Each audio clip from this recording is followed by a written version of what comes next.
Yan, hello mga kamanabo. So nandito muli ako sa isa sa mga foraging site natin.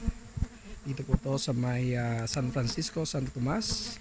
At nandito tayo para bisitahin natin mga colony. Tingnan natin kung makakapaglagay na tayo ng super. So ito yung ilan sa mga colony natin. Mga matatagal ng colony ito. Meron na tayong 3 layer. At tingnan natin ano kaya ang nasa laman ng mga colonies na ganito. Tingnan natin to. Ito ang laman. May honey, may pollen, may brood sa gitna. Ito may konting honey at nagbi-build up ang brood niya at maraming propolis. Ito maraming honey. Yan. Ito pure honey. Daming honey na ito. Ito ang sumunod. Ito ang sumunod. Ito ang sumunod.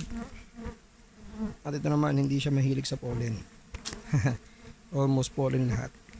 So iba-iba talaga kung ang nakokolekta ng ating mga bubuyog. Merong mas maraming honey. Meron namang combination ng honey at pollen.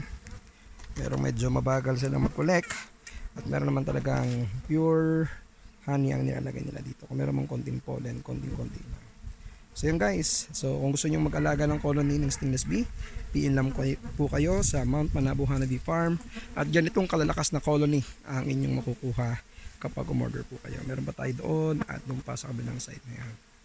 So yan lang po. Magandang umaga muli sa inyong lahat. And